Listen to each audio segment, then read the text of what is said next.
Welcome, beautiful people of all ages, shapes, and colors, to another episode of the Hit Your Free Throws podcast, where we encourage you to stick to the basics. I'm one of your hosts, TV, aka TV on Basketball, alongside my co-host, Jay, aka Knockdown Jay. How's it going, my guy? Hey man, we thugging it, man. Not feeling super crazy right now, but one thing I know for sure is I feel good about the way this first quarter of the NBA season has kicked off, bro. We're nearly 20 games in for all 30 teams in the association, and I'm not gonna lie, I'm starting to get a good understanding of who I really like as far as the playoff structure is set up. I think there's a few teams I feel really, really confident about, and a couple of teams that I still got a couple questions about. We're gonna end up talking about a few of those today, and I'm really interested to get your thoughts because it might help me figure some stuff out. 100%. I mean, last week, we really went into it with the East. I mean, it's been pretty crazy over there. Even at the time of recording, the Raptors and the Pistons are still number 1 and 2 Yeah. respectively in their conference right now, which is crazy. But because we focused a lot of our attention out East last week, we're going to be focusing our attention out West. And Jay, if there's one team here that you're not like as confident as humanly possible in, I don't know what to tell you, because there's some teams here who are like, okay, these teams are for real, but then there's just one team who feels like they're above the rest, and we're definitely going to go into that, because this West, very, very interesting. But we are going to be talking fully West today in today's podcast. Should be a good one. And yeah, we have a lot of stuff to talk about, so let's get into it soon. But before we do that, Jay, we do have to plug our socials. Make sure you follow our individual socials at TV on Basketball, at The Routine Jumper. Those links can be found in the description down below. In terms of the Hit Your Free Throws podcast, make sure you follow us on TikTok and Instagram for the best daily NBA content, where you get the picks, you get the news, you get the different series, and you get the clips. All that stuff can be found on any of our social medias. If you're listening on any of our podcast networks, Spotify or Apple, please remember to subscribe, leave a review, all that good stuff. And if you're watching us on YouTube, remember to like, share, and subscribe, and hit the notification bell so you will not miss an episode. We appreciate all of you guys interacting with the content on all these different platforms. So, Jay, are you ready to get into this? Yes, sir. Got the notes pulled up right now. Let's get into it. And Jay, just like we did last week, there's nowhere else to start but the top. Yeah. And right now, Jay, the defending NBA champion Oklahoma City Thunder, I don't even know how to put this. No. Have they gotten better? Have they gotten better? This is coming off an NBA championship. And now, currently, Jay, 18 games in, they are 17-1. They're on a 9-game winning streak. They are resting their starters, feels like every fourth quarter. Yeah. And they're doing this without J-Dub even entering the lineup. Dude. Jay, there's a lot to... I mean, we haven't talked about this team probably since the preseason, and you know we talked about this team a lot during the playoffs last year. But Jay, they're just picking off where they left off. How are you feeling about the Thunder this year? I mean, to say they're picking up where they left off is almost like an insane understatement. It's so crazy. I was looking at the stats from last season. I was looking at the statistics from last year, right? Last year, they averaged 120 points per game. That was fourth in the NBA. They were one of the best defenses as far as scoring defense in the NBA last year. They were third, holding opponents to 107. They were the third-ranked offensive rating team in the last year, and they were the best defense in the NBA. Now, fast forward to this season. They're fourth in points per game, averaging more points per game this season than they did last with 122. They're first in opponents' points per game with 105, nearly 2 points less than what they allowed last year. They're third in offensive rating as opposed to fourth like they were last season. And yet again, they are first in defensive rating. So basically, they have slightly improved across the board on both offense and defense. And they're doing it without Jalen Williams, like you mentioned. This team literally picked up where they left off, regardless of who is coming out on a night-to-night basis for them. And they're just going out business as usual. And like you mentioned, the funniest part about this season, TV, when you talk about a team like the Oklahoma City Thunder, is going to be like, for example, with MVP for Shai Gilgeous-Alexander. How do you quantify what an MVP case looks like for a guy who doesn't play in the fourth? What do you do? Jay, what do you do? He's still leading the league in points without the fourth quarter. He's like, I why mean, not? what do you even say to what do you even say to that? That you're leading the league in scoring. You're not playing in the fourth quarter. Your team has lost one game so far this season. Realistically, this should be the runaway MVP leader. Yet, if you check multiple different MVP ladders, there's still a bouncing back and forth between whether it's SGA or Nikola Jokic, just like last season.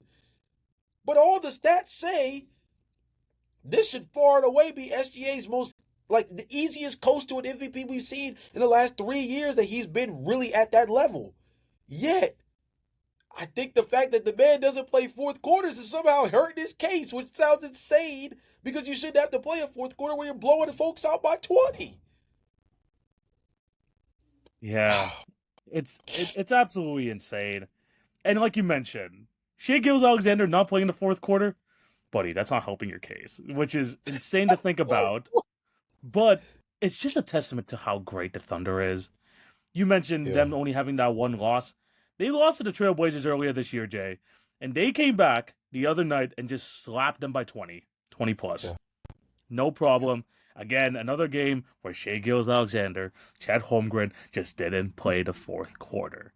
And the thing was, Jay, do you recall going back to the first week of the season? These guys were yeah. in dogfights throughout Yes. the entire first week of the season. You talk about Yeah. multiple overtime games. You talk about super close affairs where Shea Gilgeous-Alexander had to score 55 points in double, triple overtime games just so they're able to win. Yep. And now people are not talking about them because they have just been the ultimate juggernaut. They have been the Thanos of the Yeah. NBA. And what's scary is, again, Jalen Williams has not played. J-Dub has not played.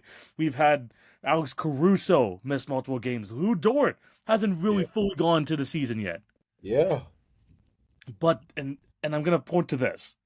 The draft farm system that this OKC Thunder team have, and it's just going to continue. We mentioned it slightly last week that the reason why we don't want the Clippers to be bad is because we can add another one of these players to the OKC farm system. AJ Mitchell here. This is where I want to talk about AJ Mitchell because we Yeah. knew last year in his moments that he was a good role player. And we knew Yeah. that in a lot of other teams, AJ Mitchell would have a lot bigger role. It's just because he's buried in such a deep team like OKC, he's not going to find the time. Maybe when people miss games here and there in the regular season, but he's not going to get the chance. Yeah. Well, J-Dub is missed a lot of games this year. AJ Mitchell has played every single game. He started 5 games. And currently he's averaging 16, 4, and 4 on 46% from the field, almost 90% at the free throw line. They have these guys just coming out the wazoo. And this is still missing guys like Nikola Topic, who hasn't played. Hopefully he's doing all right. I know he got diagnosed with cancer like the other week, so hopefully he's doing all right. But this just is a testament to, one, how well they draft, and the fact that next man up doesn't even to begin to describe what they have on this team. Because no matter what lineup you put on there, they're still clearly the best defense on the court. I think I have the defensive rating here. They are 8 defensive points better than everyone else in the league. Their defensive system, especially with Chad Holmgren, Isaiah Hartenstein locking it down on the inside, is 8 points better than the rest of the league. They got guys who can score. They got one of the best players in the league, if not the best player in the league in SGA. And because they have this continuity, basically they haven't changed their roster at all over these last 2 years. They just learn more and more how to play together. And Jay, this is just not going to keep stopping. I don't think there needs to be any sort of trade happening with this team. Because as long as they have these draft picks, the system can continue to farm and farm and farm and still just have your top guys just do that. And the thing is, Jay, these role players are going to become even more valuable, that they're going to be able to trade them out for even more first-round picks. Because imagine teams who want to look at like an AJ Mitchell. Look at teams that want to potentially go after some of these other like young players that they have to pay eventually, like a Cason Wallace. This is going to keep going, Jay, and it's going to get even scarier and scarier. They look phenomenal on both ends. They got the MVP, the reigning MVP, playing at the pace that he's playing. Yeah. It's not to say. This team is just incredible, and they look like they're far and away favorites. No matter how much we talk about these other teams, far and away favorites to win the championship. I mean, definitely fair. I mean, I'm looking at the stats right now. The craziest thing, TV, Chet Holmgren missed time. Lou Dort missed time. Aaron Wiggins has missed time. Isaiah Joe has missed time. Alex Caruso has missed time. Jalen Williams obviously is the headliner for guys that has not played this season for the Oklahoma City Thunder. They've had the injury bug bite them here and there. These guys thankfully haven't missed significant time. The only one who hasn't played double digit games so far this season through the first 18 is Aaron Wiggins. But other than that, everybody has, been relatively present. But for the most part, still there have been little, knick-knack injuries here and there that's had guys have to sit out. Yet here they are on a night-to-night basis, regardless of what version of the roster they're trotting out on a night on any given game. The Oklahoma City Thunder have prepared themselves in a way that in this war of attrition that is 82 games, where you got folks like Steve Kerr complaining about the structure of the schedule, right? That was a big thing last week, talking about the setup for the back-to-backs that the Golden State Warriors had and different things of that nature. The Oklahoma City Thunder, with younger legs, I wouldn't say fresher legs coming off of a championship, but I would definitely say more athleticism within their roster than older rosters like your LA Clippers or your Golden State Warriors teams, right? This Oklahoma City Thunder team is built top to bottom to last through 82 games. They're built top to bottom to be a dangerous team in the postseason. And the fact that they're still this good, and the guy who is their second best player, the guy who some were trying to make the argument maybe deserved finals MVP over Shai Gilgeous-Alexander in that series against the Indiana Pacers. That guy has not played a single minute. He's not taken a single dribble for the Oklahoma City Thunder this season in Jalen Williams, which means that there's a ceiling this team hasn't even bursted past yet because they're still missing their hole. They still haven't even really truly realized how good they can be when at full strength. And I think that's the scariest part about this Oklahoma City Thunder team this year. Yeah, it's scary scenes. I'm currently looking at their 9-game winning streak. The lowest amount that they've won by is 13. That's kind of ridiculous. Even in the one game that they lost this year to the Portland Trailblazers, they lost by 2. So whatever their plus minus is going to be at the end of the year, their point differential is going to be absolutely insane by the end of the year. But yeah, I mean, this is kind of what we expected. And Jay, I'm just going to push this question to you before we move on to the next topic. Has there ever been a team that looks like the clear-cut favorites as much as this Oklahoma City Thunder team since the Warriors of that time? Because obviously we talk about parity. Right, we talk about how there's different champions every year. There's been a good mix of teams in the NBA Finals. But in terms of the gap between talent, of performance of a team with the rest of the league, since the Warriors, I don't think we've seen this much of a gap. Yeah. I think especially when you preface it as since that Warriors group, I definitely don't think there's been teams that have been this dominant. I mean, don't get me wrong. The Boston Celtics, their championship year with the way they were hitting the three ball was insane, right? Or you have the year that the Denver Nuggets won the championship. They were far and away the best starting 5 lineup in the NBA that season. It wasn't even close, right? But when you're talking about a complete unit, top to bottom, 9-man, 10-man rotation, gets it done on both sides of the floor, has all attributes necessary. MVP caliber player, check. Good secondary option, check. Decent bench to strong bench production, check. Strong X's and O's coach when it comes down to closing games. You could say check or maybe not check because they never really have to worry about closing games. Kind of depends on where you want to play that one. But I think that this Oklahoma City Thunder team, it's not too many times that you talk about a basketball team being absolutely, utterly dominant from being a complete basketball team, right? If you look at teams like the Golden State Warriors of that era, right? Or another team that I think is really interesting when you talk about like pure, sheer dominance is maybe like that Miami Heat team with the big three. The Heatles, yeah. And it's more about with those teams, I think the fear factor, the danger that came with facing those teams was the overwhelming amount of talent they're able to hit you with on a night to night basis. I mean, we forget that Golden State Warriors team at one point was supposed to have DeMarcus Cousins as part of one of those rosters that was making a run at the championship. And that was supposed to be that was supposed to be DeMarcus Cousins on a Warriors team that also had KD at the time, right? So there was certain times where on a night to night basis, whether you look at that Golden State Warriors team or again like the Heatles, like you mentioned beforehand, where they were trotting out like a roster, especially their starting five, where it was just like there's just a lot going on here in terms of just being overwhelmed by the sheer talent of it all. This is a team that it goes deeper than talent because they have it clearly with guys that are former first round picks and, top level, lottery guys like Shea and like Chet and stuff like that. But it's just the fact that no matter who you throw out there, they're just always productive. Just always productive. And it's so terrifying because when you compare them to other teams in this pocket that you're talking about, which one of those teams, which one of any of those teams would you say went 10 deep in the process of being that good? Like what? That's the This is scariest part to me. it's a different fear, bro. It's just a Yeah, different type of fear because, like you mentioned, you see the top talent of that Golden State team with Clay, Prime Curry, Prime Draymond, Prime KD.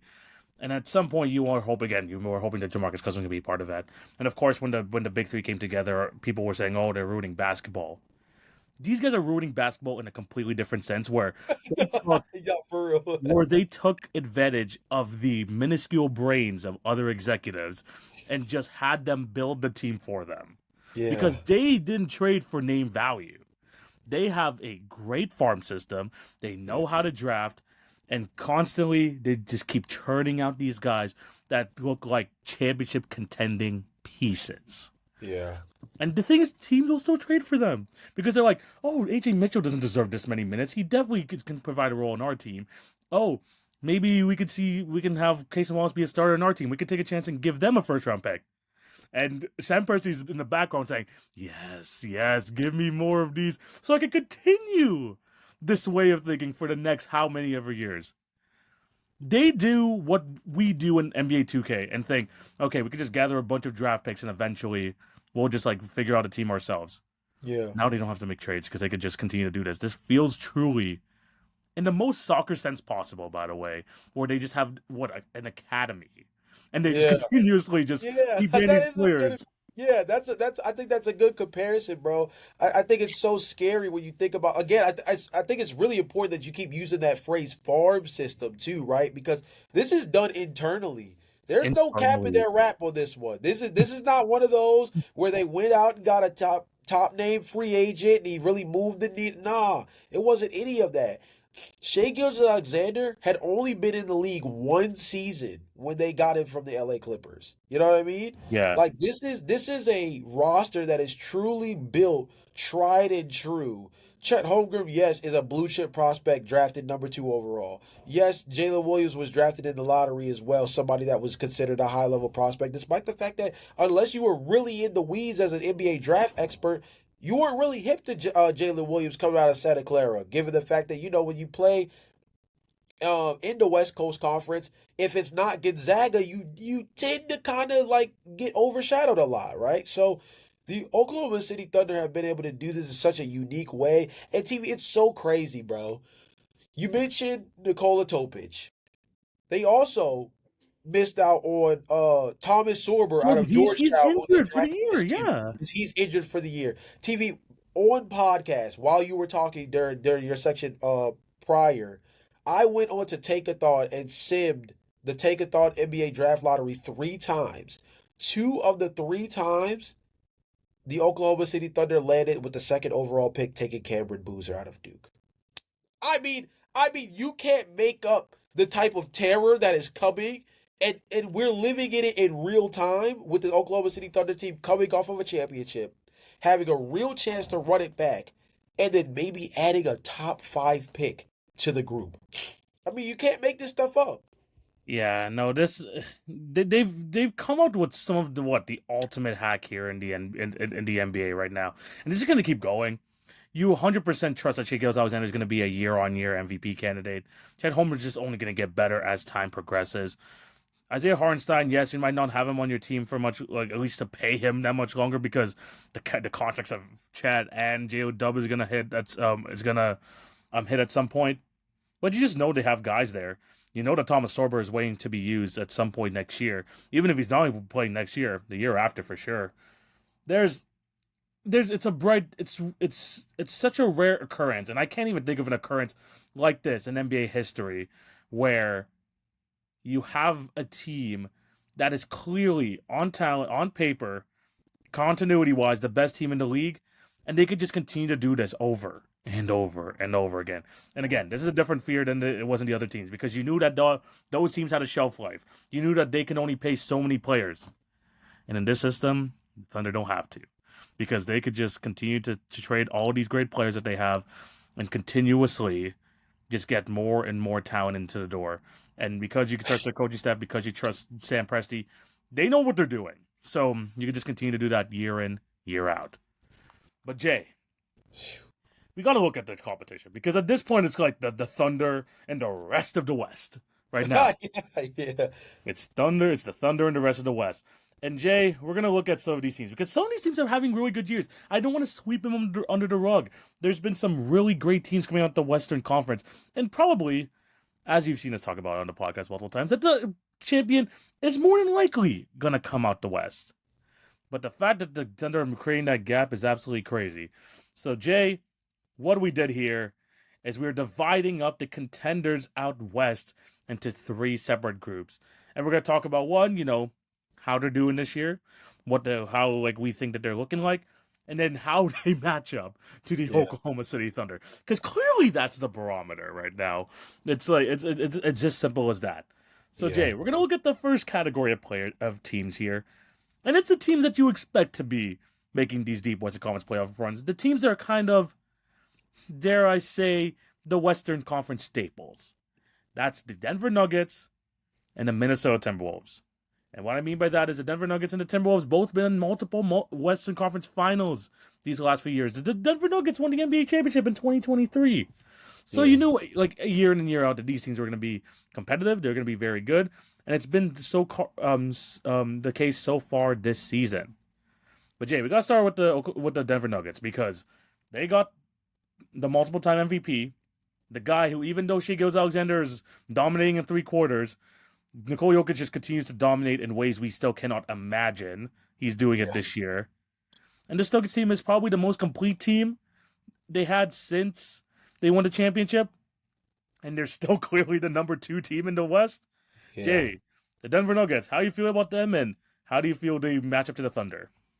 I mean, yeah, I think the most important part is what you kind of ended out on, which is that this might be the most complete version of the Denver Nuggets in terms of what they've been able to get on the defensive end more than anything. I think it's most important that they're Yes. actually a top 10 defense this year while being one of the best scoring offenses in the NBA. They're second in the NBA scoring wise and one of the best offenses in the NBA, second in offensive rating as well. But to be a top 10 scoring defense, to be top 15 in defensive rating this year, that's really important for them because that's always been the biggest question mark for the Denver Nuggets is their ability to guard because we know how much they rely on the two-man game of Jamal Murray and Nikola Jokic on offense. But their ability to guard, it was one of the things that made them so special during that championship year because, you got Christian Brown coming off the bench. You've got KCP playing defense at a really high level and hitting the three ball at a pretty high clip. You got Aaron Gordon playing absolutely out of his mind. And you put yourself in a position where, like, again, when you have a starting five like the one that they had that year when they won the championship, you ask yourself, like, who's possibly going to be able to mess with that as far as we're able to create big leads. But their biggest problem was not the ability to get out in front. Their ability to blow folks out in the first half was impeccable during that time frame. The issue was holding on to those leads. Right, that was one of the biggest things was their lack of offensive creation coming off the bench. That hurt them a ton. And the other thing that hurt them a ton was their inability to really lean on their defense to keep them afloat, keep them ahead. So I think the fact that they are a team that rebounds the ball really, really well, protects the 3-point line really, really well this season. They're holding opponents to 31.8% shooting from beyond the arc, and they're holding opponents to 45% shooting from the field. That's a recipe for success when you already have the kind of offensive upside that they have. No, 100%. And that's one thing to know about the Denver Nuggets as well. One, they've been again one of the best teams out west, 12-4 record.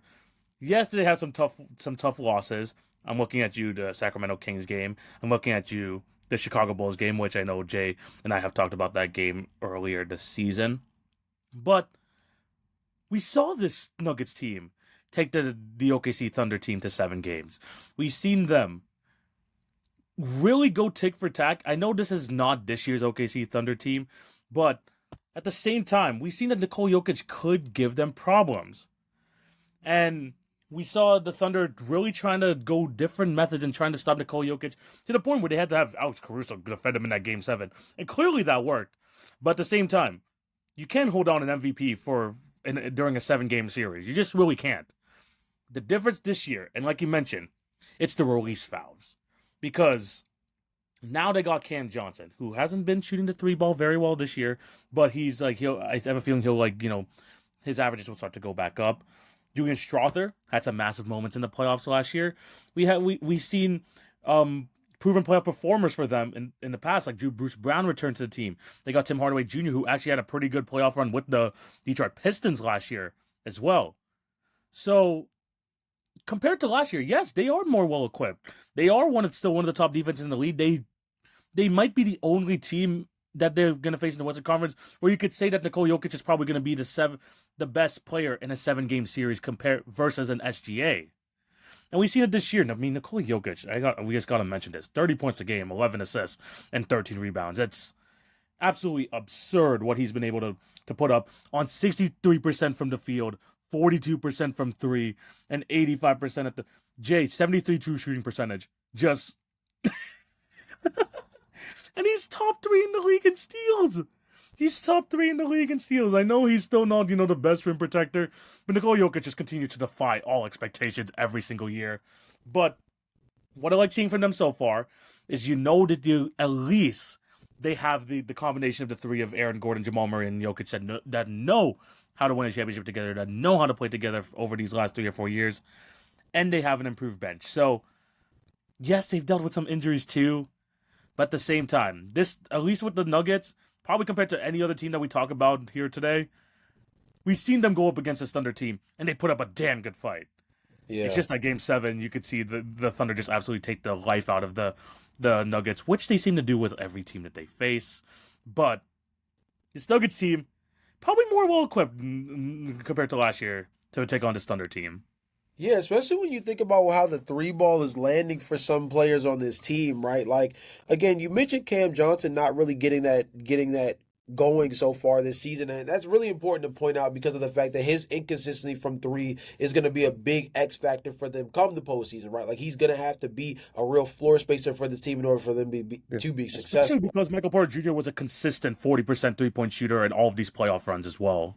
Yeah, so you're positioning yourself where you really are going to need to get that production from him sooner rather than later. Now, through these first 20 games, you're allowed to kind of quote unquote get away with murder by figuring out kind of where you fit within the midst of all of this. But that's going to be an important factor for this Denver Nuggets team if they do want to be able to win a championship this year. Is they have to be able to knock the 3 ball down at a high clip. One of the biggest things that allowed the Oklahoma City Thunder to, one of the things that hurt the Oklahoma City Thunder, I should say, in that series 2 years ago against the Dallas Mavericks was the overall 3-point shot making ability of the Mavs in that series. One of the biggest players in that series wasn't Luka Doncic, wasn't Kyrie Irving. It was PJ Washington and his ability to stretch the floor in that series, paired with the fact that as rim running centers, Derek Lively and Daniel Gafford just put so much pressure on the rim against their rim protection that it literally forced the Oklahoma City Thunder to go out and get somebody else that would be a big burly body, which would eventually turn into Isaiah Hartenstein, who ended up being one of, a very small amount of missing pieces they needed to really put them over the hump. But when you look at it, right, Tim Hardaway Jr. is shooting 42% from beyond the arc on 5 attempts per game. I think something that's really impressive, Aaron Gordon shooting nearly 5 attempts, 44%. Nikola Jokic, 5 attempts, over 40%, nearly 42%. Jamal Murray, 7 attempts, 36% from beyond the arc. Like, I think one of the biggest things, one of the most important things for them this season is that they got guys knocking down shots from deep. And that's one of those things that's a true equalizer in ways that when you are still trying to figure out what your identity as a defense is, being able to have that three ball to rely on offensively to kind of put folks away, it's so important. That and the sleeper build of all of it is I know the stats won't jump off of the page, but what they've been able to get off the bench, but specifically from guys like Jonas Valanciunas, TV, we've talked about it for years how bad that backup center position has been from a productivity standpoint. And even though I wouldn't say the numbers are that big of a difference in terms of what you would see from Jonas this season as compared to a lot of other centers that have played the backup role to Nikola, turn the tape on. It just looks different. It just looks different. It just looks like you can genuinely rely on him to give you his 10 to 12 minutes a game and just not completely, dig a hole for you. And, his lack of rim protection is still something that hurts, but this entire team kind of lacks real rim protection at the power forward and center spots. Jonas is kind of he's an extension of what Jokic is supposed to be without nearly having to run the offense through him as much. I think it's Yeah. just his big body, his high IQ as a passer, someone who can be very valuable under the rim as an offensive and defensive rebounder. It's less about what his productivity actually leads to and more about what his presence creates around him The on those plug-in second. ability. The plug-in ability. Yes. And Yes. I think that's so useful for them because they've just had so they've had so many center rotations where when you bring that back up on the floor and you let Nikola Jokic sit, you almost turn the game into 4-on-5 very quickly against the Denver Nuggets. And this is one of the first times where I feel like you look at their squad with the bench and it doesn't seem that way. Now, the biggest X factor, and I don't know if you have a very specific take to this or not, but the biggest guy that I'm still really interested in is you gave Buddy all this money. I need Christian Brown to start knocking down shots, bro. That's another thing that's going to be really important this season is him being able to knock down shots. The defense is there. His ability to play in transition, he's a hyper He's one of the athlete, best at that, finishing in definitely. transition. But we gotta, but 21% from beyond the arc. That I've accepted that's not him though. Like that's the thing. Like I don't think like we've seen sometimes him have like 40% 3-point shooting years, but that's on what like 3 attempts per game. It's not much coming True. from a Christian Brown, but I think we've seen enough of him, and we've seen how much of an impact he makes on so many other aspects of the Denver Nuggets system that you kind of just have to accept the fact that he's been so good in so many other areas that he's just not going to turn to a great 3-point shooter. And I think that's why they made it such a emphasis on bringing, like a Cam Johnson and a Tim Hardaway Jr. to kind of make up for that, because so he doesn't have to be put in that position to be Yeah. asked to do all that. But again, it's all about those release fouls. Are they able to hit come playoff time? We're seeing Aaron Gordon being able to do this the last couple of years. Jamal Murray, I mean, it's the playoffs. You'll just kind of assume that Jamal Murray eventually gets it going. But Yeah. Cam Johnson needs to get those percentages up. We've seen Bruce Brown actually hit some big threes during their NBA Finals run back in the day. Yeah. So these other guys kind of have to make up for it to the point where I'm like, okay, Christian Brown, you're probably not going to be doing this. I know people have been trying to mold you into that type of role, but that's just not you. We kind of know Yeah. what he's great at already, and he's been so crucial for the Denver Nuggets on that end. Just let him be him, and I think as much as you want him to be a better shooter, you're more so bringing him in because he is a perfect outlet for Nikola Jokic on those dump off passes in transition. The guy that's going to be at the end of the court waiting. The guy who's such a good connecting piece on this Yeah. team. So again, the shooting, yes, you would want it to come, but at this point, I just come more to accept that it's not going to be Christian Brown as a player. I think that's a fair point too. I think part of the assumption with Christian Brown is because he has been deemed the KCP replacement ever since Yeah, they let him exactly. walk. Yeah, That's kind of been the role that he's been kind of plugged into by those on the outside. But I think you make a really strong point there that his ability to operate in transition, leak out passes, like you said, to help with Nikola Jokic, who's The one of the best cuts hit are ahead so passers. good. His cuts are Yeah, so good. he Yeah. puts you in position where he makes both transition offense and half court offense faster. And sometimes that created advantage can be just as advantageous as having more 3-point spacing because speeding up the offense in certain ways, having much better pace. And don't get me wrong, it's not like this Denver Nuggets team is like one of the top teams in pace of play or anything like that. They do it in a very controlled manner, but he gives you this element of speed change that's different from an Aaron Gordon, different from a Jamal Murray, different from someone like Cam Johnson. He gives you this different gear you can lean into as a secondary playmaker next to Nikola Jokic, and it's not playmaker with the ball in his hands, but it's making plays off ball by his movement, his athleticism, how he's able to make good distinct reads off the backdoor cuts, things like that. All create this different element where I mean, you can make the argument, TV. If you look at their roster right now, there might not be another guy like Christian Brown on the team. Exactly. No, no, no, for sure, 100%. He is a one of a kind player for that team, and he's been performing that role very well over these last few years to the point where he honestly earned this contract that he was just given this offseason. So it's more about, yes, you fill in the other pieces, but Christian Brown's going to do what Christian Brown does, and you've seen that he's been effective in the playoffs. Sure, he'll hit the occasional three, but now with the type of lineup you have, this is not what he's asked to do more, which people again expected because when KCP left, he was inserted to that starting lineup. But this is Yeah, not who KCP. This is not who Christian Brown is. He's not KCP. He provides a lot different other options for this team. But yeah, Jay, talk about quickly about the Timberwolves. I mean, so far this year, Anthony Edwards has looked like an absolute dog, like we expected him yeah. to. The defense, a little bit of a question mark. I mean, they're still top 10 in the league, but obviously, like you would think, especially if you're going up against the twin towers that is Chet Holmgren and Isaiah Hartenstein over there in OKC, that you would want their defense to be a lot more dominant in that aspect. Yeah. But they still have some really good. They still got a lot from players like Anthony Edwards, Julius Randle's having a good year. This team can do something for um to the Oklahoma City Thunder. And how have you felt about the Timberwolves so far this year? So I think the weirdest part about the Timberwolves is that if you just look on tape, they don't feel like a better basketball team than last year. It doesn't feel right with this team. Yeah, like nothing about it. Even if you look at some of the statistics, they don't feel like a better basketball team. But there's one thing that did stand out to me that I feel like is kind of important when you think about this team moving forward in terms of what could be a quote unquote equalizer for them. TV last year, this was one of the slowest pace of play teams in the NBA. Bottom six, I believe. I believe they were 24th. This season, they're in the top half at 12th. That's the biggest distinctive change in terms of their overall statistics from last season to this season because a lot of the other things have been a mainstay. Yes, they've gotten a little bit better as a scoring team this season. That's helped them a lot. Yes, they've improved slightly as a scoring defense this year. That helps. But in terms of offensive and defensive rating, if you look at this year's rating and last year's rating, it's not that different.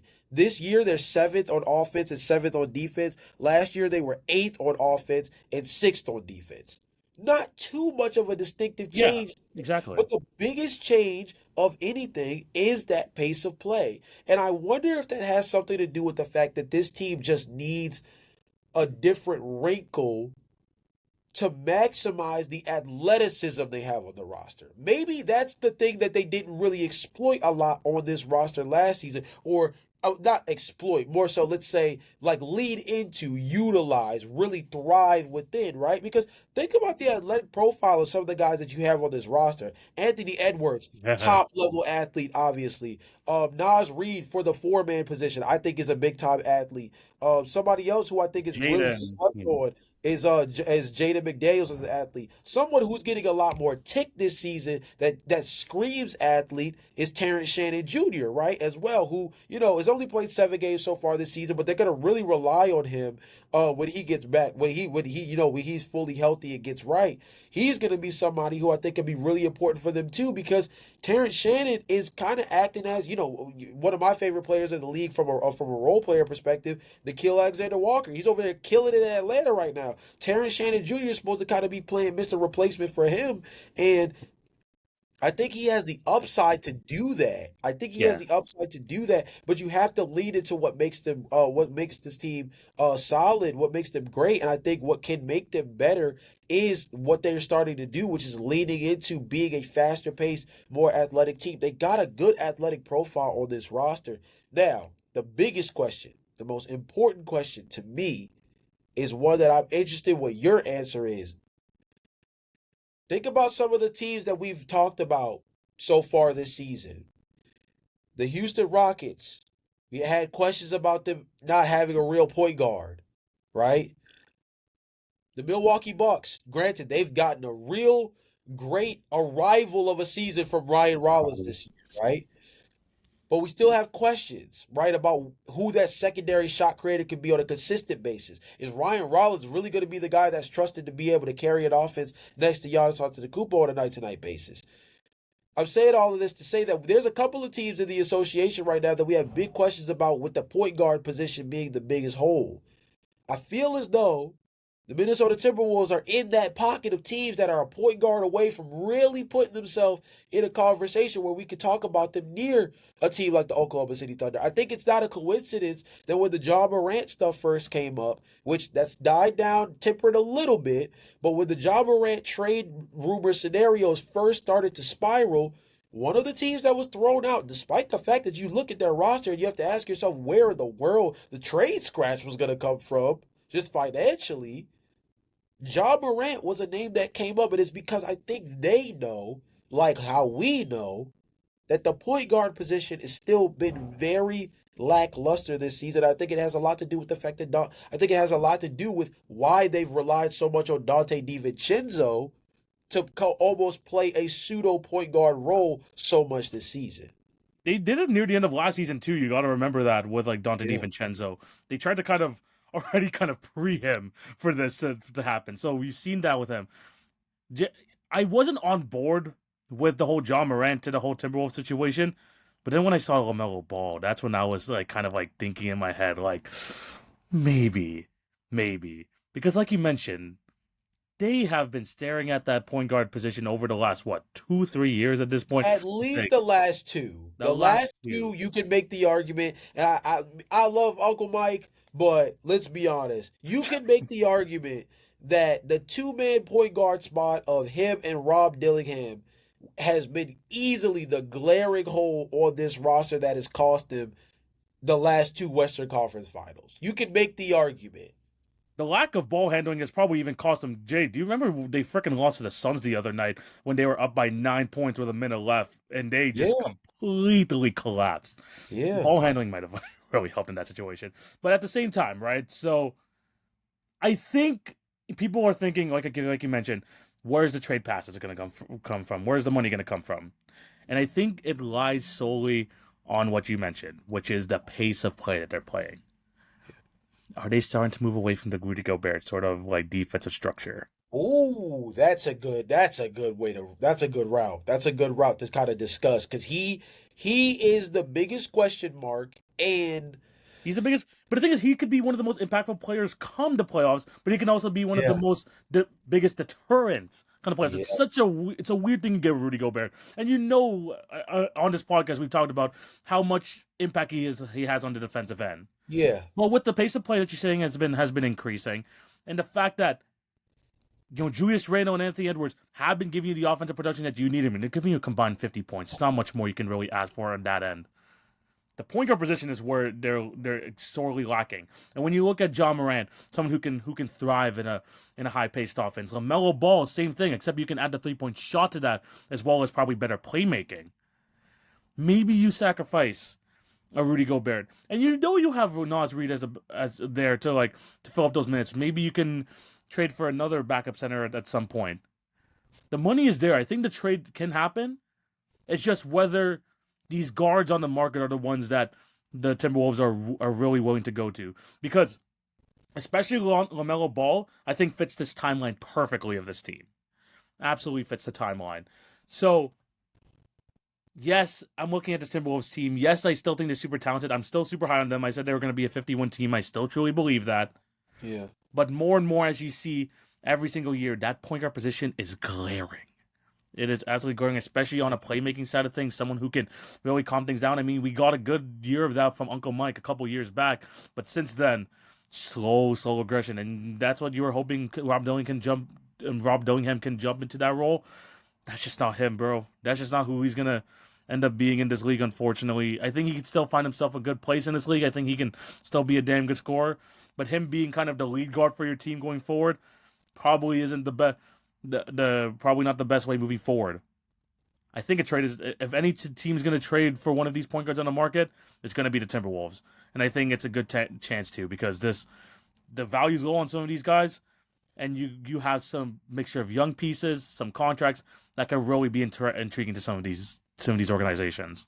I mean, you're definitely fair. You're definitely right on the money in terms of the point guard market specifically, too, right? I mean, you mentioned LaMelo Ball, which, where there's smoke, there's fire. There's certain stuff where they say that there's no real movement as far as the front office really wanting to pursue moving Ball. On the other side of it, there's been reports that say they've at least been willing to hear calls, which I think is a fair thing as any front office to do, is to at least pick up the phone, right? On the other end of the spectrum, though, the Ja Morant thing does still have a lot more merit to it in terms of an actual disgruntled superstar that may want out of the certain position they're in. And another guy who we haven't even really discussed and probably won't get talked about too much on today's episode just because of the more Western Conference focus. But I mean, look at what Atlanta's doing without Trae Young right now this season, bro. I mean, they're 10-4 without Trae Young so far this year. Jalen Johnson looks like an absolute stud. Nickeil Alexander-Walker is playing really, really well. Dyson Daniels is picking up right where he left off last year defensively. Zachary Risache has been productive as an offensive player at the wing spot. Like they look really good. And mind you, that's another team that has a really promising situation for themselves as far as the draft pick. We joked about the OKC thing earlier with being able to land in the top five or land in the top 10 because of the LA Clippers.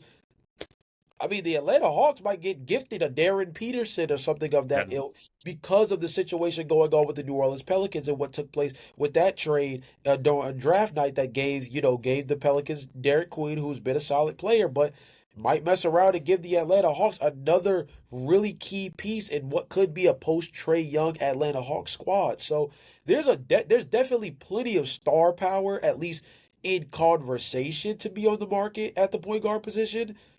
The question is going to really be built around, again, like you said, is Minnesota willing to move off of a Rudy Gobert? Or are they going to have to consider something even steeper? Like, do you have to come up with an idea where maybe you have to move Nas Reed in a young piece?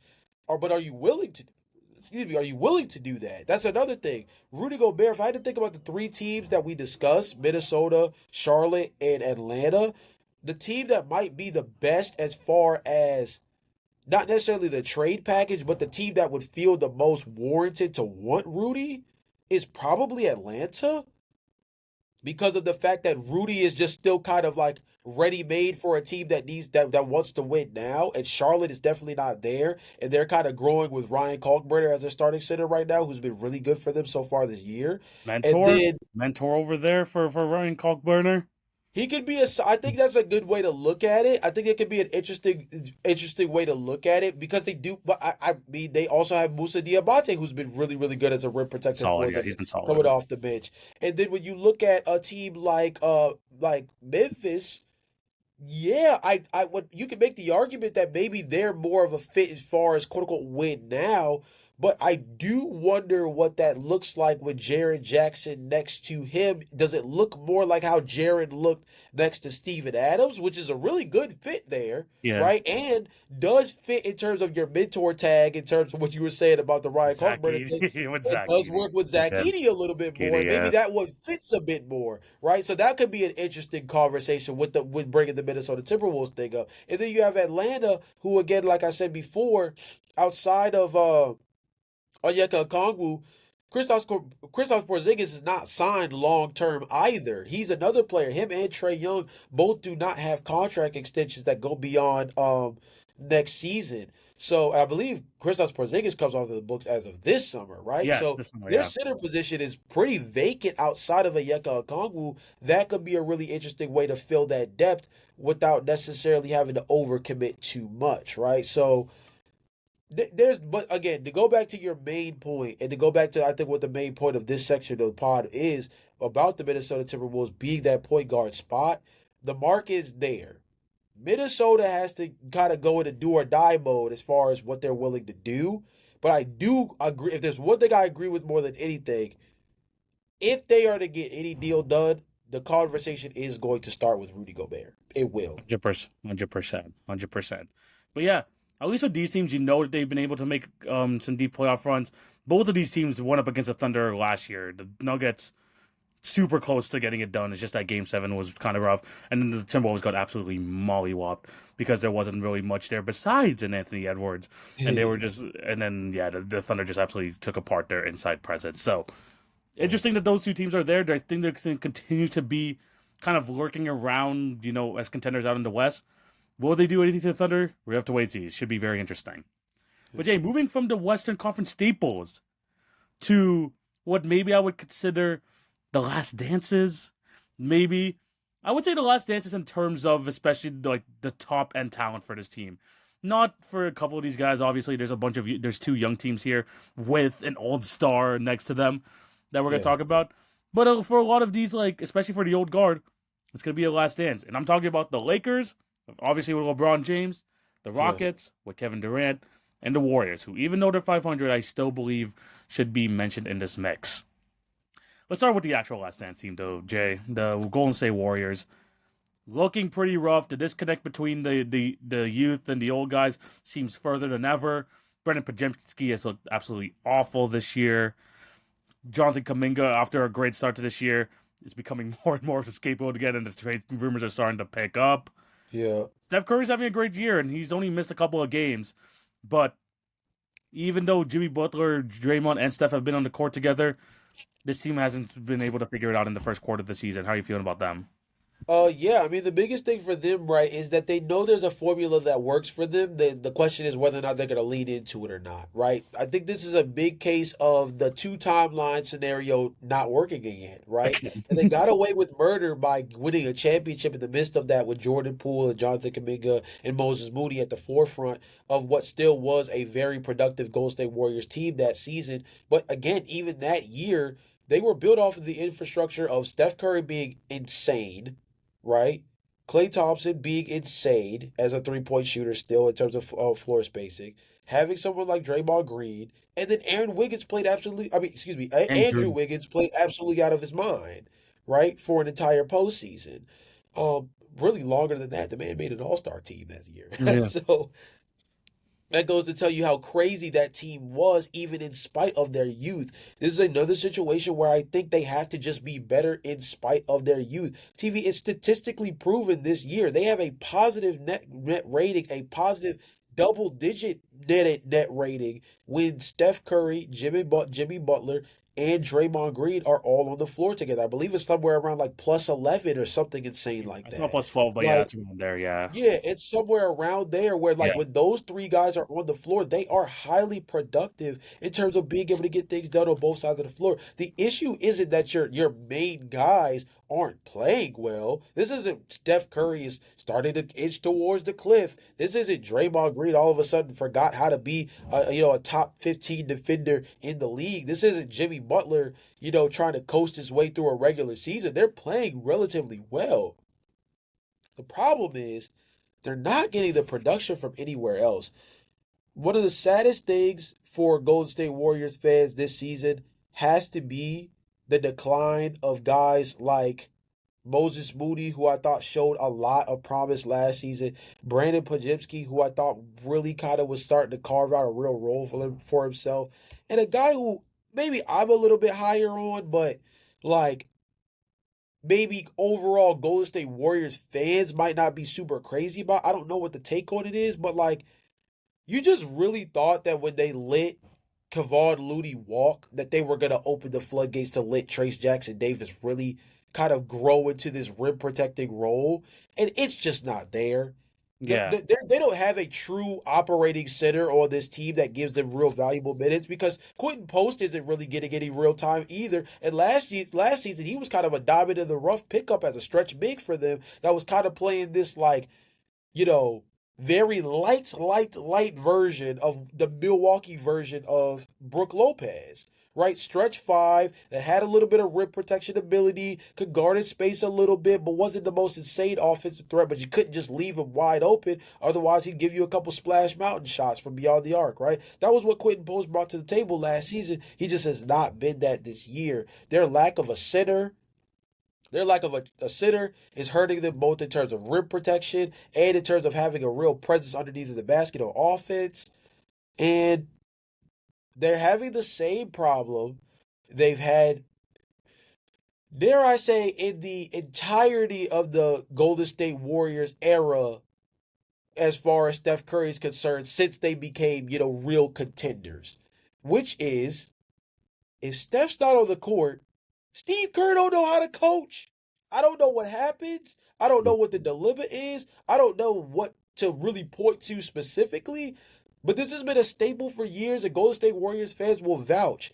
It's something about Steph Curry being off the floor that creates a panic within lineups for Steve Kerr, where they just do not know how to create offense without him on the floor. Now, we understand there's a talent gap between Steph Curry and whoever comes off your bench. We get that.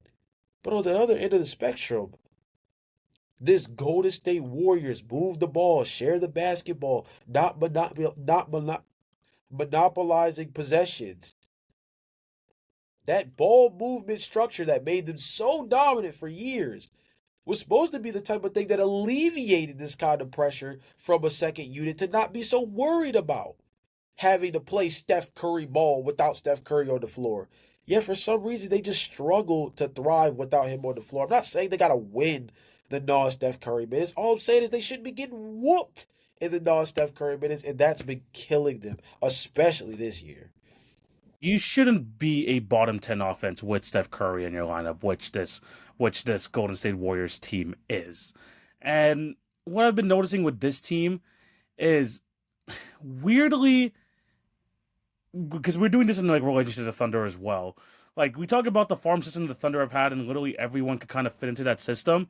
It feels like Steve Kerr has a system that he's been running this past decade, and he's trying to put all of these square pegs into round holes. It really feels like with this team. And we've seen, good production out of a lot of these guys, and like especially like, we saw a lot of promise in Brendan Pajemski just two years ago. Last year he had a bunch of injuries, but 2 years ago people were pretty high on Brendan Pajemski.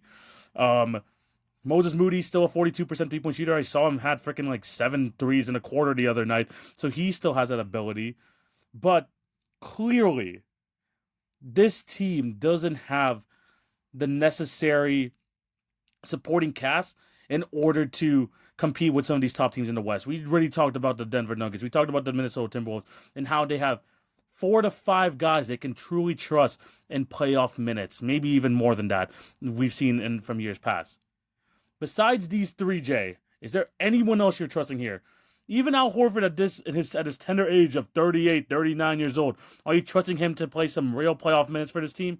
Probably not. As you're probably like your standalone center that you probably will trust in the playoffs.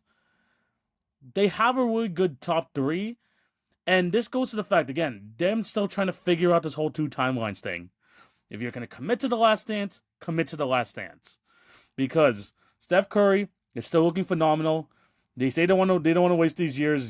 It seems like you're wasting a 29 point per game score on 4 assists, 4 rebounds, on still over 40% from shooting from the 3. Jimmy Butler has looked more engaged in the regular season than he has the last 2 years he was with the Miami Heat. And still, they're a 9-9 team, and that really shouldn't be the case. They're another team that probably is a trade. They still need to make trades to make this team better, but they are just a victim of themselves at this point. They've committed to these 2 timelines, and you hear stuff like Brendan Pajemski say that I want to take the torch from this team once their time is done, and clearly that's not going to look like the case. But this Golden State Warriors system, we've seen it thrive for so long because we've seen guys in that system grow and develop and really learn that system to a T, and they have the right skill set for it. This Golden State Warrior team doesn't have that. Yeah. And the lack of adjustment, and this is where we point to Steve Kerr. I feel like the Steve Kerr hasn't got enough flack these last few years as a Golden State Warrior head coach, like you mentioned. The adjustments that he made to the talent that he has on his team compared to other coaches like you see with a Mark Daniel, even pointing to someone like a Darko Rajalkovic for us in the Toronto Raptors, being able to mold with the talent you have on your roster, it seems like Stevie Kerr can't do that. And right now, you can get the best out of Steph, Butler, and Draymond, but the other guys are not being able to produce. And I think that's what's going to ultimately be the downfall. When in the Western Conference and when we talk about the NBA in general, you need these guys to perform at a high level, even your, 5 through 8 guys, especially. Yeah. And when you look at guys like you mentioned Brandon and Moses Moody, I talked about Quentin Post. I think another guy who really stands out as like a big like foible for this team is Buddy Hield is not shooting the ball well. I 30% mean, from three. 30% from three for a guy who specializes in knocking down the three ball as a floor spacer for this team is absolutely putrid when you think about what they need off the bench. They need somebody that can be a real like microwave scorer type for them. I don't think it's a coincidence that when you've heard a lot of the trade talks for teams like the Dallas Mavericks and the Sacramento Kings, that the Golden State Warriors are a team that comes up and for good reason. They desperately kind of need a combination of both kinds of trades, really. I mean, if the Golden State Warriors could get Anthony Davis from the Dallas Mavericks and get like a Keon Ellis and a Malik Monk from the Sacramento Kings, they'd be the most unstoppable team in the NBA, I think, if they could make that entire thing happen. The issue is that they unfortunately really only have the scratch to make one or the other trade happen, if we're being honest, right? Because in any deal for Anthony Davis, as far as the Dallas Mavericks are concerned, they're going to ask about Jonathan Kuminga because it just makes sense to ask about Jonathan Kuminga, right? He's on a lucrative deal where they have team control next season because it's a team option before you have to re-up on him. He's a young piece that can play, maybe a big ball at the two guard spot, or maybe play as a small forward. And you bump Cooper Flag down to the 4, and now you have these two young athletic wings, kind of Jaylen Brown, Jason Tatum style in Dallas, but they're gonna ask about Jonathan Kuminga. Or if you're the Sacramento Kings, if you're going to move off of Keon Ellis and Malik Monk and give the Golden State Warriors a fortified bench backcourt, you're going to ask about Jonathan Kuminga as a piece that can be more of a linchpin for your future next to a Keegan Murray, next to next to others that they hopefully plan on keeping like a Neat Clifford and stuff like that, right? So the conversations are going to start with Jonathan Kuminga, and I think that's going to be the most important route this season. If the Golden State Warriors don't do anything, if the Golden State Warriors don't do anything this season, the one thing they have to accomplish is trading Jonathan Kuminga for something of value. I didn't say it has to be positive value. I just said it needs to be something of value. Because it needs to be something that they have on the roster to show for it before they position themselves to go down one of two paths. They either are forced to pick up his team option this summer and they go through this whole song and dance of dealing with him on a potential contract extension dispute again, or the potential of losing him in unrestricted free agency the following summer.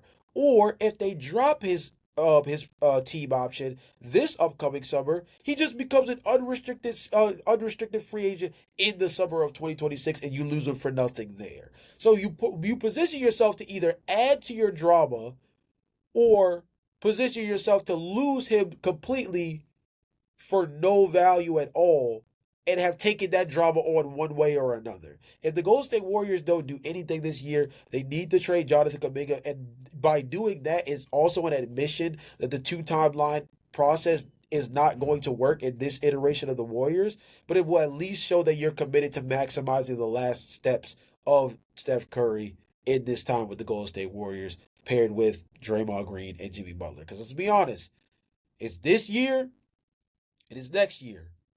It's That's it. done. As far as the contracts aligned and everything like that, that is the window. And so they have to do the best they can with it. Right now, I don't think they've been doing that. Yeah, this Golden State Warriors dynasty, or whatever you want to call this Warriors team at the moment, might not have the type of ending that a lot of Warriors fans have wanted, especially with how much they accomplished over this past decade. So yeah, I think they're one of those teams that are kind of forced to make a move at the moment. What's that move? We're not sure, but Jonathan Kaminga is gonna have to be a part of it because they were trying to convince us in the first 8 games. Oh, Jonathan Kaminga's finally bought in and all of that, and everything has gone downhill again since there. A move just needs to be made. Two guys though who are about to have some really nice swan songs if it goes their way. The Rockets and the Lakers, both looking really good to start off the year. Let's start off with the Lakers because LeBron James just came back from injury. He's looking like he's really accepting that lesser role with Luka Doncic and Austin Reeves involved. But Jay, this team is one of the top offenses in the league. The defense, not perfect as of yet. The 3-point shooting hasn't been there. But with Austin Reeves and Luka Doncic playing the way they are, they have pushed themselves to number 2 in the West. And LeBron James finally has a space to do what he's been wanting to do for the past 3 years and hoping to pass the baton to Anthony Davis, which is to give Luka Doncic and Austin Reeves the keys. Which it feels like, honestly, Jay, with the first few games that we've seen with him, he's looking like he's taking a step back. Yeah. He's looking like he's taking a step back. So, how do you feel about this Lakers team, and do you think this is like a real contender out west? I think they're a real contender as long as they're able to get DeAndre Ayton back to the form that he was playing at, earlier on the season whenever he comes back from this knee injury, because that recent occurrence against the Utah Jazz could poke a real hole in this team, given the fact that I think everybody their mama knows that we don't want to see heavy Jackson Hayes minutes. I think all of us kind of agree that's not great for Lakers basketball. And whether you're a Lakers fan or not, if you see Jackson Hayes on the floor, you're probably going to see a very disgusting stretch offensively as far as, Oh, basketball. what's that? Flashbacks to Rudy Gobert in the playoffs last year. Oh, we.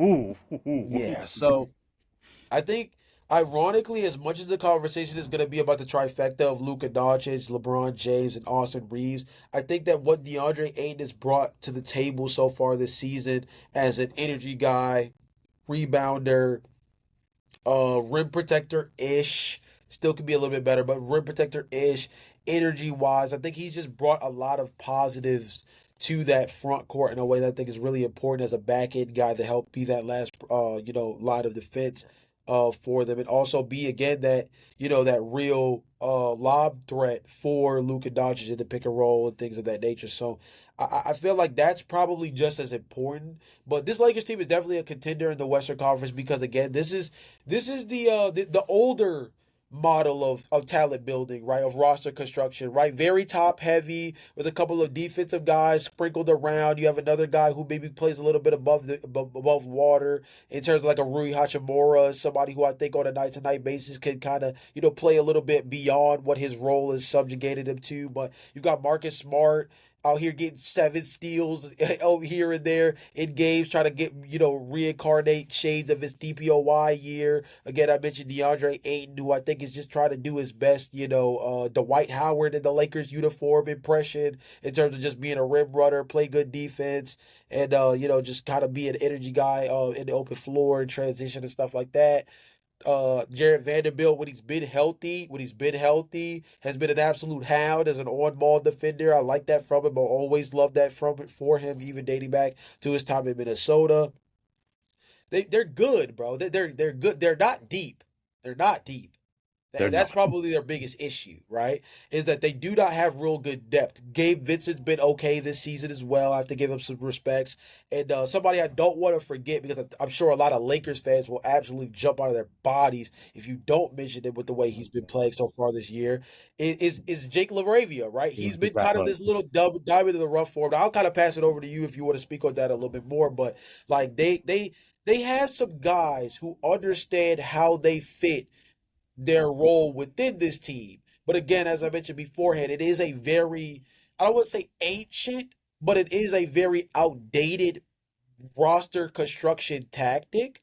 But right now, it's working for them. A lot of that has to do with the fact that their top end talent is just very, very high maintenance compared to a lot of the other ones in the league. It is very similar to LeBron's Heatles teams in terms of, having those 3 guys at the top with him and 2 other guys that provide so much offensively that's just so overwhelming. It is very similar to that.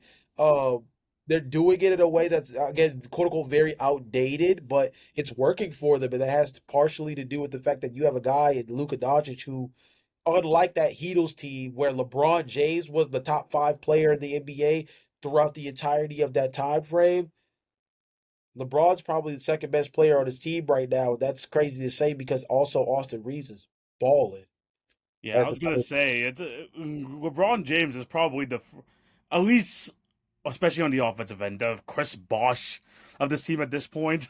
If you want to relate it back to the Heatles, but we knew this when the Luka Doncic trade happened. That eventually, once you get a full off season with him, once you get him fully acclimated with the team, that it does become a Luka Doncic system. Because wherever he'll end up going, he becomes the system, and the system has him averaging 34 and a half, 9 and 9 on 47% from the field. So you know that's working. And Austin Reeves next to him has been fantastic. It's about how much what the most you can get from these other guys, because they've been getting a lot of good production, like you mentioned, from DeAndre Ayton. Rui Hachimura has been solid. LeBron James seems like he's really embracing um, being that the third option on the offensive end. The thing is, like you mentioned, is this talent good enough? We talk about all these other teams who are maybe 7, 8, 9 deep, maybe. This Laker team, 7 maybe guys that you could trust in the playoffs, and that's potentially stretching it Yeah, at this yeah. I mean, point. who would you name as the 7 guys? See, that's maybe the most interesting part about it. Who are the 7 you're even leaning on? I'm just looking at this roster. Truly, Doncic, Reeves, Hachimura, LeBron are the guys you for sure Okay, so trust. that's 4. Maybe Marcus Smart, especially in playoff basketball, so maybe 5. Aiden has to be a part of it just Aiden, because, like, Aiden has to be a part of it for it to work. But the thing is, we don't know that yet, especially when it comes to yeah, that's fair. That's fair. yeah. That's So, fair. but he needs to be part of those like guys in order for this Yeah. thing to work. But Theoretically, he should be at least 6 of that group. yeah, He he should be at should least be be the 6th of that theoretically. group. But Yeah. as of right now, especially knowing what they do in the playoffs, those 5 are the guys. And in the Western Conference built like this, it's not going to work like that. But the thing Yeah. is, Luka Doncic maybe covers 2 of them. So we've seen in these systems that he could really, you know, backpack his team all the way to the championship. The thing is this going to work in today's NBA? I Yeah. don't know. And this is not even a fully optimized Luka Doncic team. This is still kind of a mix of the LeBron James molded team mixed Yeah. with the Luka Doncic molded team. So you try to, weirdly enough, mix both formulas together, and you're coming up with a second place team right now. And I think that's purely based on the top end talent. They, I don't know if this is like the year it's gonna happen, but they're the type of team. Although I have a lot of teams, maybe some other teams like we talked about today that are above them in terms of contendership status. Luka Doncic is good enough to drag them all the way there. And I think that's when talking about this team against the Oklahoma City Thunder, and maybe the only other team that could do this is the Denver Nuggets. Star for star, the Lakers have it. Yeah. Star for Agreed. star. Agreed. But that's where it ends. that's Yeah, the yeah. problem. So that's I think that's the funny part about it because I had a feeling that was a route you were gonna go about this. Is if we're going back to the overarching theme of the podcast, right? Which is where do these guys stack up once we get past OKC? Because that's the litmus test. That's the bar in the West. Like you said, if we're going bar for bar, player for player, when we go through that starting five, oh yeah, the Lakers are right there. The issue is the the drop. OKC are the OKC Thunder are running folks off the absolute bench that could start across multiple franchises in the NBA of their Yes. own, right? Their issue is that they've got a whole bench that can mess around and start in the NBA. So their starting 5 can probably go tit for tat with the Oklahoma City Thunder. But if any of them come off the court, the talent gap automatically shoots down to where you automatically start to favor someone like an OKC, right? And I would say the other thing too is, and I don't have the statistics on this obviously because LeBron James has such a small sample Two size games. Yeah, this literally just 2 season, games. Yeah. but they would also have to be like Denver Nuggets during the championship year level dominant as a starting 5 for me to feel confident about them over OKC right now. Like yeah. they would have to be so far and away statistically the best starting 5 in the NBA right now to give me that kind of belief because Mhm. everything else past that has so many holes. Is Marcus Smart gonna be a 36+% 3-point shooter for the entirety of the season? Because right now, that's still up in the air, right? DeAndre Mhm. Ayton as a rim protector has been a question mark, even with the fact that he's been healthy and played relatively well so far this season. I don't know what to do or not to do about the whole Jake LaRavia experiment. It's going well, so I'm not gonna be the one to hate on it. But you wonder what it looks like in a postseason setting. Rui Hachimura, I like.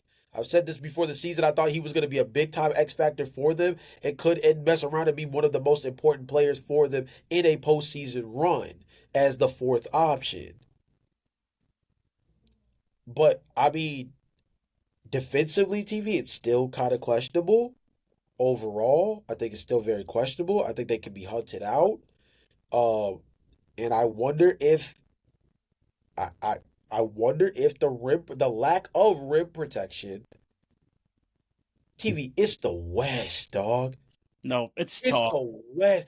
That center position is bro. It's different in the West, bro. It's different. Like, don't get me wrong. The league as a whole is very talented at that center spot. But TV, think about it. Rudy Gobert defensively for Minnesota, who we talked about. We're gonna talk about the Houston Rockets in a moment with Alperen Sengun, who's absolutely lost his mind as an offensive threat so far this year. Right, Mm. obviously.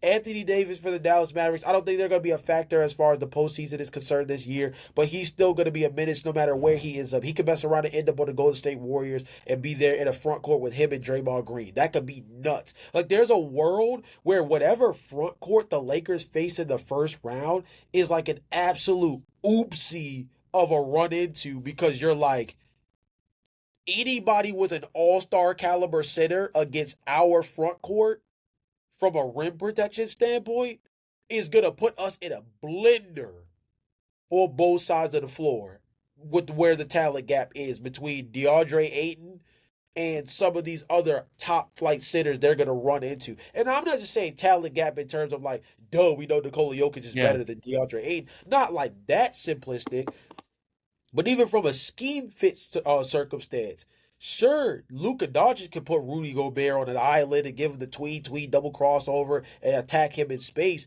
But can DeAndre Ayton put pressure on Rudy Gobert defensively? That's a big question mark, right? And that's me using somebody that, as far as this conversation is concerned, if we're talking top 10 centers in the Western Conference, is Rudy Gobert maybe the fourth? Yeah. Right? Maybe. Yeah. Right? Because I still think of Vika Zubac is a little bit better than him, even though right now this season it's not really looking like Yeah. he's picking up where he left off last year. I But I mean, mean, we yeah. we know Yeah. Nicola's better. We know Nicola's better. We know Alperen Sengun is better. I mean, I don't necessarily know if we want to go down the list, No, but yeah. No, I know what you mean. I know what you mean. Yeah, yeah. at the same time, yeah, we don't necessarily need to go down the list. But all of that to say that, like, if Rudy Gobert, by the way, didn't we talked about, we just mentioned Sanders and didn't mention Victor Wembanyama because he's injured right Yeah. now. But like, the Spurs are in the mix for the postseason. Like, I just wonder if that center position is going to cost them. That's the long-winded way of what I'm saying is I wonder if that center position is going to cost them because when you have to deal with Chet Holmgren and Isaiah Hartenstein, Nikola Jokic, Alperen Sengun, Wemby, Rudy Gobert, when you go down the list, you're just like, is DeAndre Ayton up for the task of dealing with that? Because that's going to be the best player, or at least one of the top three players on any playoff team the Lakers see in the first round of the postseason. Yeah. No, and this is actually kind of transitions nicely to the last team in this section, which provides Yeah, that different sort of look for the OKC Thunder, which some might say might be the dangerous team on paper, the most dangerous team against them on paper, which is the yeah, Houston Rockets, because they got the All NBA talent in Alperen Sengun, who's looking like one of the best centers in the league to start off the year. He's been yeah, absolutely phenomenal. Kevin Durant, no matter what age he is, still averaging his 25 a game on almost 50% from the field. Amin Thompson, one of the most athletic, most impactful defenders in basketball. And Jay, Reed Shepard is finally starting to hit it going from the 3-point line. 14 Yeah. points a game on almost 50% from three, being one of the better knockdown shooters in the NBA. Up and down this roster, we saw that last year they took the Golden State Warriors to 7 games. They have all the athletic talent to maybe match up with the OKC Thunder, which we can't say for a lot of these teams that they're going to be facing up against. But now, the thing that they were missing last year, that go-to scorer in the fourth quarter, that guy that can put on an island, Kevin Durant's on the team. I know they're missing Fred Yeah. VanVleet, but they still have a lot of good pieces. Rockets in this contendership status, Jay. How you feel about them? Yeah, I mean, anybody who does not think that the Rockets are right there when it comes to their contention with OKC is just not watching the games because offensively, everything is there to compete. They do Everything is there. everything. I mean, if we're gonna go through the offensive numbers, and I feel like we can only do them justice by making sure that it's Yeah, understood. I don't even think the numbers do Alperen Şengün justice. He has been incredible to start off the year. This team is third in scoring. They are the best rebounding team in the NBA. As They are expected. the number one offensive rebounding team specifically in the NBA. They I get kind to of the expected free that. throw line the seventh most of anybody in the NBA this season. They are the best three-point shooting team percentage-wise, despite the fact that they shoot the least amount of three-pointers of any team in the NBA. When they take them, they make them. They're making 42% of them this season. And like you said, that's not even telling the full story of the fact that Alperen Şengün is averaging 23, 10, and 7 with a steal and a half and nearly a block a game while shooting 43% from beyond the arc, granted, on relatively low volume, and 48.5% from the field, which might not sound that crazy until you factor in the fact that Alp has a pretty insane usage rate because if I'm not mistaken, he is at a usage rate of 26.1. For context, Kevin Durant is at 26.5. Them two on the offensive end has been a dynamic duo to say the least. Yeah. Yeah. That team is built to create havoc. And honestly, let's take all the stats out. Let's take everything we've seen over the last 2 weeks or so out of the picture.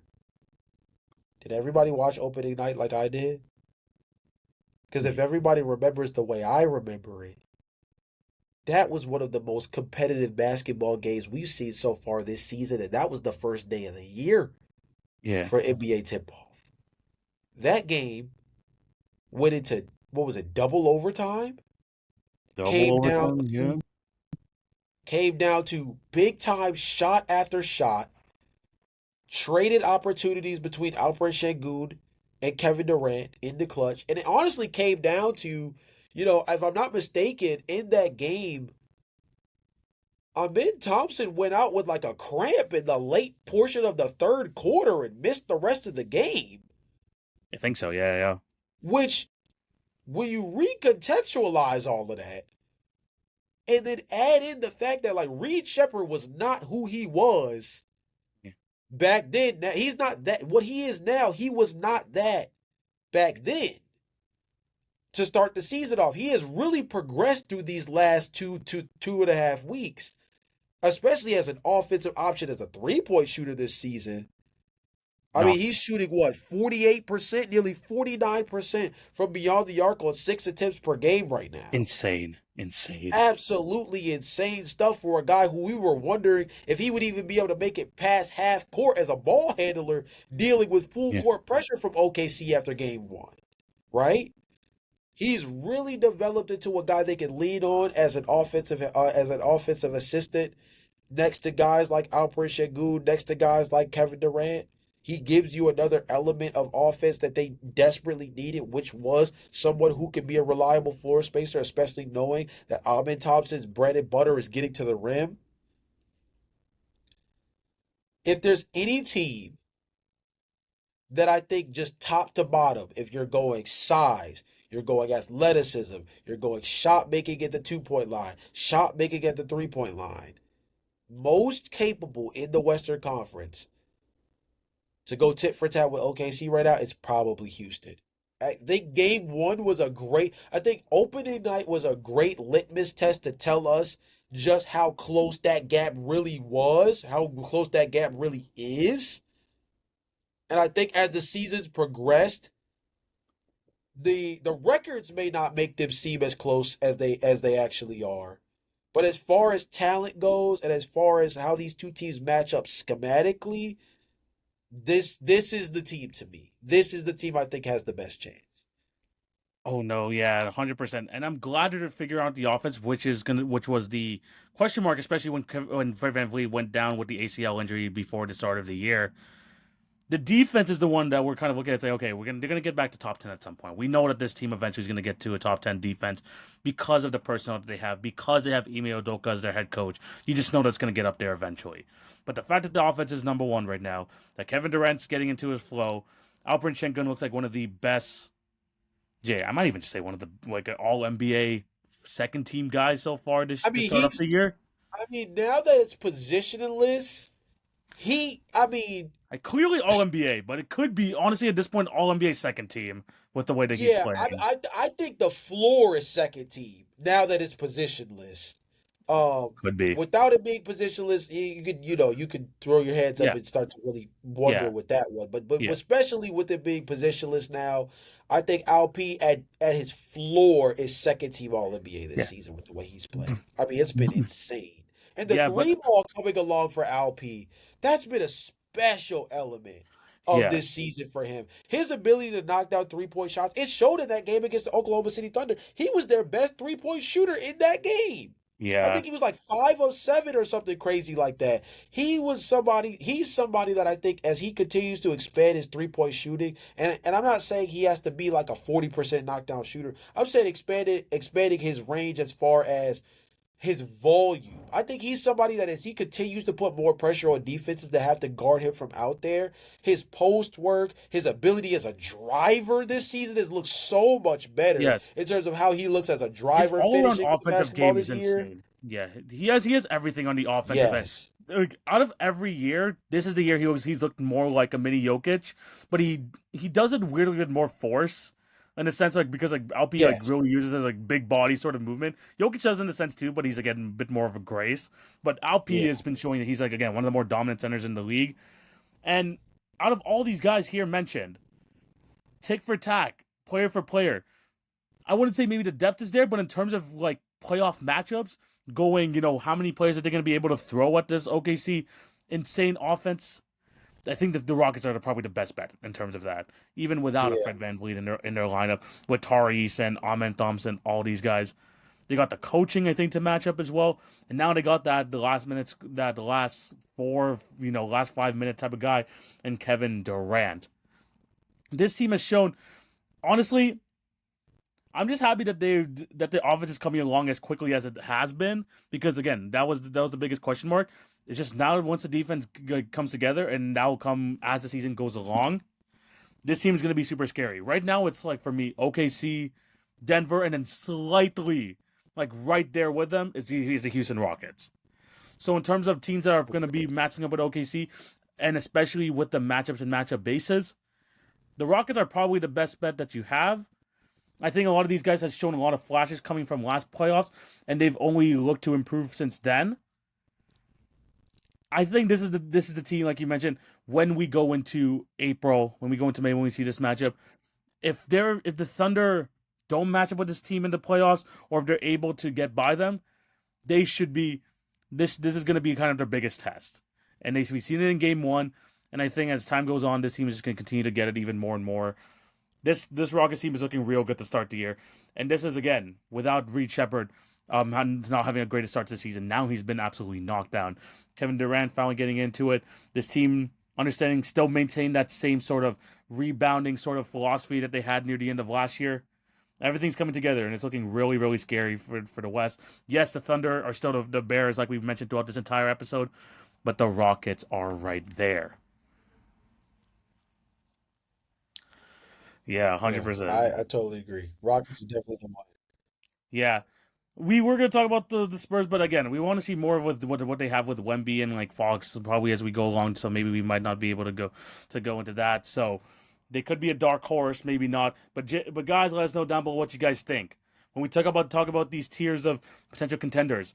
Do these guys have the right pieces? Do these guys have the philosophies enough to take down this Thunder team? This is the flag bearer of the NBA, the flag bearer of the Western Conference.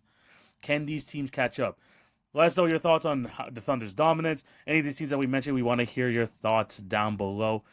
Great episode talking about the West, man. The West, we talk about it's going to be an absolute doghouse, like a dogfight over there. A lot of these teams are going to be, especially going to be competing with the top dogs there. So it should be super interesting to see how it plays off, especially in the playoffs. Yeah. But Jay, we've ended today's episode. Thank you guys for watching. What do you have to tell these beautiful people before we sign out? Yeah, man. I mean, focusing on the main topic of the podcast today, the Rockets are a team that I think everybody is pointing their finger at as the leading chance to take down the Oklahoma City Thunder. But as we detailed in this podcast very thoroughly, like the West is very wide open once you get past the Oklahoma City Thunder. Like the Oklahoma City Thunder, as TV mentioned, are going to be the staple of this side of the bracket the entire season. But the dogfight beneath them is going to be the most interesting aspect of watching this year when it comes to the Western Conference, because there are teams in the mix that you have to be aware of. We talked about the Nuggets and the Rockets and the Lakers and the Timberwolves, but TV mentioned it before. The Spurs, when they get Victor Wembanyama back and they pair him back up with De'Aaron Fox and all the depth that they have on that team.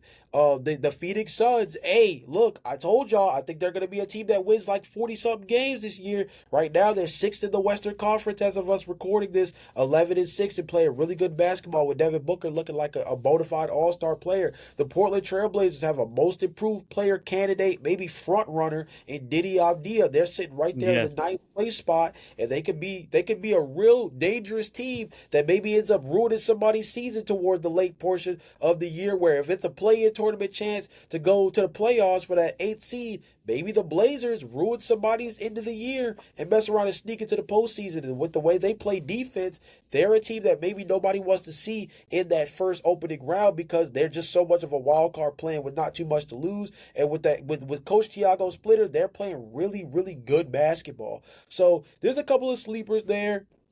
You got a couple of fire sales to keep tabs on as well, with the Clippers and the Mavericks and the Kings at the bottom. There's a lot of really interesting storylines across the entirety of the Western Conference so far this season. I think this podcast kind of sets you guys up for a good understanding of like where we are 20 games in as far as like the standings of the Western Conference. Your leader of the pack, your contenders in the mix, your dark horses that are going to be able to sneak by, and then some of the teams we didn't talk about very much in this episode, but we talked about in a previous episode that was fully Western Conference jam-packed, was about how some teams could be helping build other championship rosters with the fire sale moves that we could be seeing towards the bottom of the Western Conference too. So between this episode and our last Western Conference episode, I think they're two really good episodes, and if you listen to them next to each other, back to back, you're like, you know what?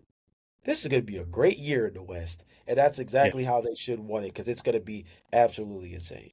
Yeah, bro. I mean, like you mentioned, we already have like the competition on both conferences going crazy right now. We have the trade rumors already swirling. We have the storylines already heading into the draft of what's going to happen. We have it all in the NBA right now. And plus, we've been having fantastic basketball. So it's been awesome to watch, awesome to follow along. And again, in today's episode in the West, we see it's a dogfight. Who's going to be able to compete with the Thunder? Some people might say whose chance is it to be eaten up by the Thunder by the time they get to the playoffs. But that's what all these storylines are all about. All what we see in the basketball court should be super fun throughout this regular season. And again, we're almost only a quarter into the season, Jay. We might have to start doing some quarterly reports going into the first one, talking about the first 20 games of the season so far. But yeah, lots of great stuff coming up, and make sure to follow along with all of that through the Hit Your Free Throws podcast. Like I mentioned, TikTok, Instagram, YouTube, podcast listeners on like Apple and Spotify. You'll see us everywhere. There's literally no place where you can't see us. Maybe on your TV or something, but you can do that if you have a smart TV. But at the same time, you'll be able to see us everywhere you can. Make sure you follow us along on any of these social platforms, and we're gonna be back again next week with another great episode. But yeah, Jay, it's been the end of an episode. Thank you guys for watching. Hope you all have a fantastic day. This is TV. This is Jay. We're signing out. Peace.